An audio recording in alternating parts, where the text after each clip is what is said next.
What's the most unfortunate thing about this is that this type of product helps so many in the community. It helps casuals. It helps budget players. It helps newbies. We need more structure decks in the Yu-Gi-Oh! Trading card game. Draw your last pathetic card so I can end this, Yugi.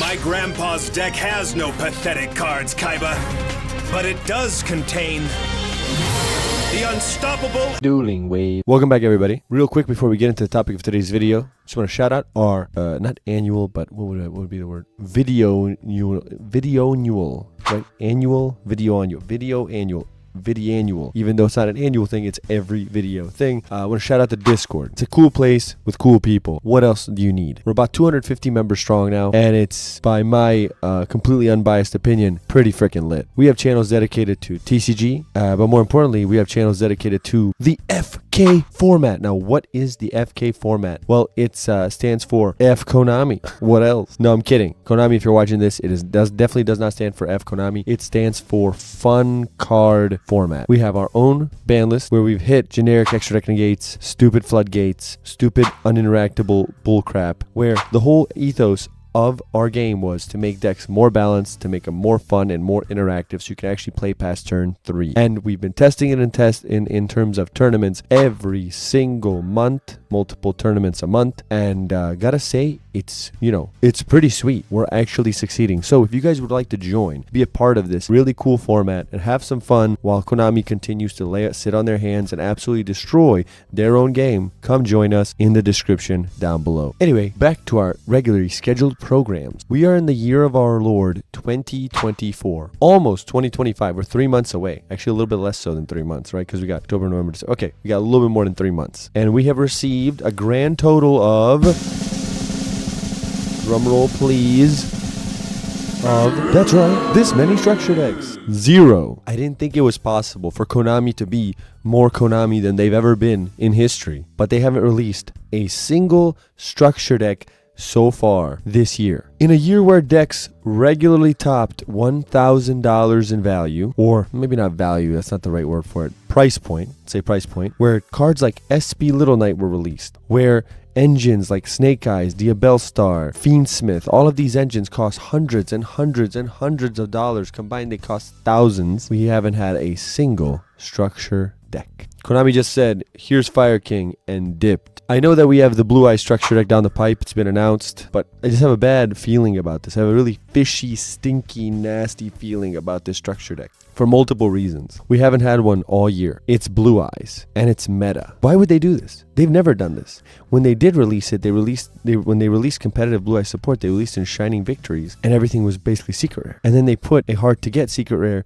in a movie pack that you had to play for competitive Blue Eyes deck. And they're just going to give us their cash cow, most popular part of their IP in a structure. And if we were to go off anything that we've seen from the OCG, I believe that they had a leak for the structure deck and it showed that they were going to get absolutely amazing reprints. Something's not adding up. This doesn't seem like Konami. The only way I could maybe excuse this, maybe it's an apology. Could this be an apology for the last year or 2 years of Tier and Snake Eyes format? Or am I tripping? This just doesn't sound like something Konami would do.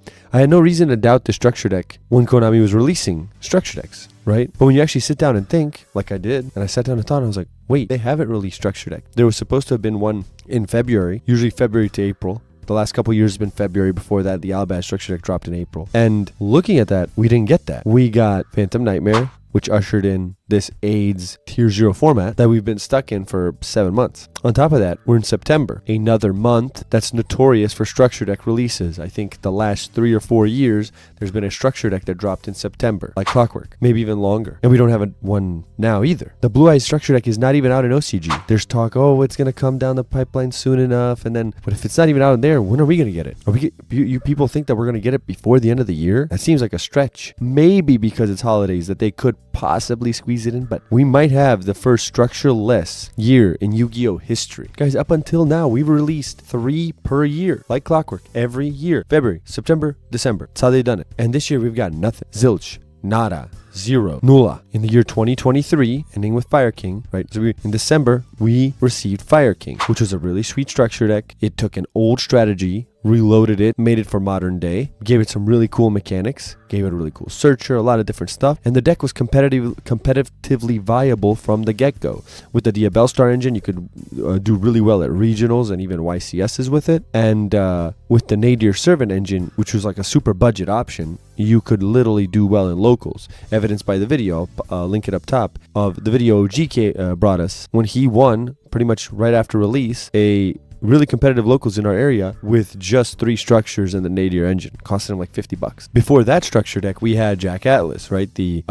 Red Dragon Archfiend structure deck, which dropped in September. Wasn't as good as Fire King, but it was still a really good deck. Made Red Dragon Archfiend kind of into a really cool like combo deck, where before it was a useless heap of cards that didn't even work right. Now they were made into an actual cohesive strategy, and that was very, very good. That could make banish your opponent's boards, you know, summon Crimson Dragon, do the Calamity Lock. Like, you could do a lot with that deck. You could make multiple negates. Yes, you died to Nib for the most part, but overall, the deck was good. In February of the same year, we got Trap Tricks. And now say what you want about the artwork of Trap Tricks and how people are like, ew, gross. One thing you can't cast your ire on is the cool playstyle. The playstyle is super loyal to the original way the Trap Tricks played. Rank 4s, traps. You're not even running like Solemns or Floodgates. You're running a trap deck that runs trap holes. That's amazing. And the deck was competitively viable from the get-go. Gave us some really nice reprints, and evenly, I believe we got Ash Blossom in there and a few other cards. The deck was awesome. 2023 was banger after banger after banger,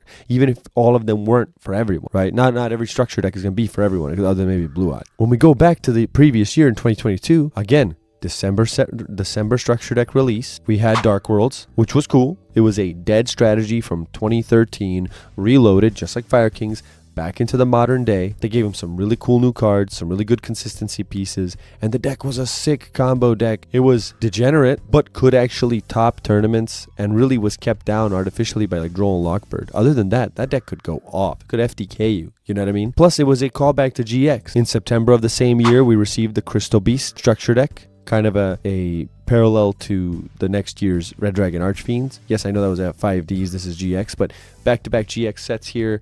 Crystal Beast got revived from never being, not even revived. They got alived for the first time. I guess they were born, or baptized if you want to say, be more religious with it. They were made new and actually were solid, where there were significant. I mean, there were some tops, especially from Nesh and a few other people, that with Conclave control topped regionals, right? With a Crystal Beast deck, that Crystal Beast has never been competitive or good at any capacity in history. We got that.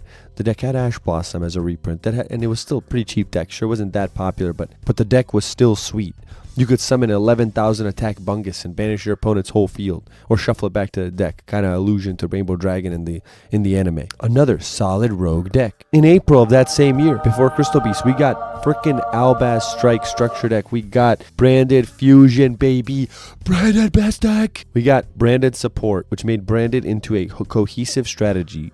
And if you were to pick up a Lubers, which were expensive cards, and Chimeras, which were expensive cards at the time, you had a crazy, crazy competitive deck. But even without it, you could run it budget. Spriggan's Kit was a net even in card economy, unlike a Luber, who was a plus. But you could still, using that structure deck, without any additions, do well for sure in locals, but even more so in higher tier events. It's probably the closest parallel to what we're going to get from Blue Eyes, where sure, Blue Eyes is an older strategy, one of the oldest in the game, and Branded was new, but it's a structure deck that's going to drop a competitive deck, maybe the meta deck, to the player base for $30. Before these, we had some duds like the Spirit Charmers and the Cyberdark support structure, but even amongst these, throughout the years, we've had some, winners. You had the Shadal support, you had like the Rocket deck, which was, it's still used as an engine in Dragon Link. Pretty sure Rockets are the reason Dragon Link even exists. What the hell is going on behind Konami's closed doors that has caused this kind of a drought in this game? We've been on Fire Kings for 9 months, which is a sweet deck, but still, we need something, at least 2 this year, you know what I mean? What if they released one in the summer and then one in the winter? I don't know. What do you guys think, though? Are structure decks cooked? Are we not getting any more? Are we getting maybe one a year? Maybe we're not getting any more? Maybe we get Blue Eyes and then they just phase them all out? Does Konami hate our guts? Find out next time on Dragon Ball Z. 9 minutes of Vegeta fuming, 11 minutes of Goku fretting, plus somebody throws a punch. Let me know down below in the comments. What's the most unfortunate thing about this is that this type of product helps so many in the community. It helps casuals. It helps budget players. It helps newbies. How does it do that? Well, a structure deck actually helps newbies more than even the 2-player deck that we got with Zeus in it. Because if you pick up Fire Kings for $30 and just run this, just look at videos and go over and over, because when someone buys a structure, be like, okay, well, let's see what this can do. What can I do with the structure? Look up Fire King structure deck on YouTube. You go see the combos, and if you just practice that combo over and over and again, even if you don't know anything about Yu-Gi-Oh, you just picked it up for the first time. I mean, if I try to pick up, I don't know, League of Legends or whatnot, I'd look at a YouTube tutorial for it. So, you know, we're kind of past the days of certain games. Like if I were to start Hearthstone, I wouldn't talk to some guy. I would go YouTube video, Hearthstone, how to play, right? So when someone shows me, like if you get a Yu-Gi-Oh structure deck and just go online, like a Fire King structure deck, and then you follow along with what these guys say and practice those combos, you'll master that. You'll learn the deck eventually and be able to play it probably at a decent enough level, going down to maybe your locals or with friends. But without structure deck, how's a noob supposed to get into the game? If I'm a noob, I don't know anything about the game, I don't know anything about products, what am I supposed to buy a box? Let's say I'm crazy enough to buy a box, a $70 to $80 box. If you want to know why this is crazy that they charge us $70, $80 for a box in the TCG, check this video out, link it up above. Even if I was crazy enough as a noob, I'm not a noob, but if I was a noob and I was crazy enough to buy a box for $70 to $80, imagine this. You get the box, you bring it home, you open it. Let's say this Rage of the Abyss, the next set that's coming out. You're like, man, let's say you're not even a noob, you're a person that played before. You really want this Mermail stuff. Are you going to get the Mermail stuff? You're going to get even close to any Mermail stuff? Probably not. Might get one. Maybe the lower rarity stuff. What are you supposed to do with that? What are you supposed to do? You now have, 100, how many? You get 24 times 9. You're looking at maybe like 200 cards. 215, whatever it would be. You have 200 new cards. None of them work together. None of them can be played together. What do you do with a box if you're a noob? Exactly. Nothing. You put it away and go, wow, that was the biggest waste of money. I'm never playing Yu-Gi-Oh. I'm never touching Yu-Gi-Oh ever again in my life. At least in Magic, even if you were to buy some box, I'm sure if you go, oh, look, these are all red cards. I can put all the red cards together and maybe make a deck. What are you going to do if you have one Mermail card, one Snake Eyes card, one Azamina card, what are you gonna do with that? Nothing. This type of product, a structure deck, maybe it doesn't make at first as much money as a core set does, but when it's a banger, this is so much more than just a bottom line.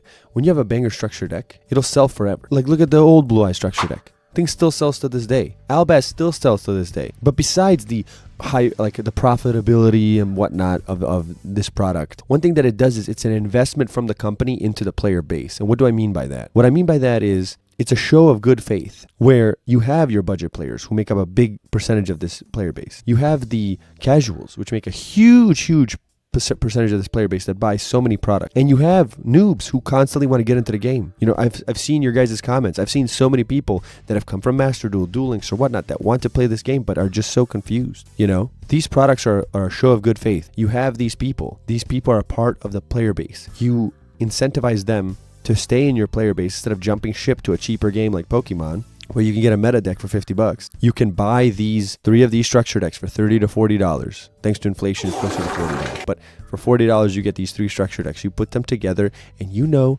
that you can have somewhat competent strategy going down to your locals, hanging out with your friends, and having a good time. Which then, if you play this enough, will translate you into going, well, man, maybe I want to branch off more from a structure deck into something else. You'll start looking up different sets, looking up different products, and all of a sudden you just turn that new player into a steady, consistent player. And some of these new players will turn into big cash cows for the game. It's an investment. Sometimes you invest into something that'll pay you back later, as opposed to immediate greed satisfaction that Konami's looking for. Immediately, I need immediate satisfaction, just like everyone nowadays, you know? You need microwave.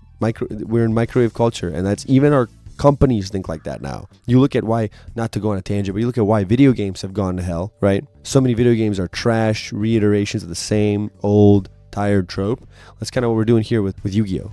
It's immediate. We need something that sells, that we know will sell, so here you go, and we don't care about anything else. Everything else be damned. Where a game like Hogwarts Legacy comes out and kicks butt and sells like hotcakes with no DLC, no just a really good game. That's kind of what a structure deck is. It's its own self-encompassed thing. You buy this, you play this, you have a good time, and all of a sudden, you have a reason for having your PS5. You have Hogwarts Legacy, right? So continue with the metaphor. You have a reason to be in this game. You have the structure deck. You have a community. You go to locals. You've met friends. All of a sudden, this branches out. We've been stuck in a time loop for the last 6 months. We missed the February release, which is probably going to be Atlanteans right after Fire King if they were to follow it logically like they did in the past. We've gotten Snake Eyes released in Phantom Nightmare and in Agov, and from then on it's just play this degenerate tier 0 crap and you got, no other choice. And now they've hit it so that we can pretend that we're free from that yoke for the next month until they release the Azamina cards in Rage of the Abyss. If I was running Konami and the Yu-Gi-Oh! TCG and I wanted to destroy this game, if I hated the player base, and if I wanted to spiral sleeper my own company, I would do exactly what they've done for the last 7 to 8 months. Guys, we all knew that the January limit of Sharvara was the coming of the end times, as it was prophesied in the good book. When the red dog, when the 2 red dogs are slaughtered and the 1 red dog remains, the stupid fire snakes will come and ruin everything. Anyways, guys, if you enjoyed this video, please subscribe because it means so much to the channel. You guys help us grow, and as a result, I'm able to get these videos, more of them, out to you guys. Of course, I have my own job, I have family, I have all these different obligations, but when I see the support, that's what gives me really the energy to bring these videos to you guys. So please, if you guys don't mind subscribing, liking the video, commenting down below, because you truly are the MVPs. Anyways, while I have you here and you've stayed all the way to the end, check out this video here, and I'll see ya as always.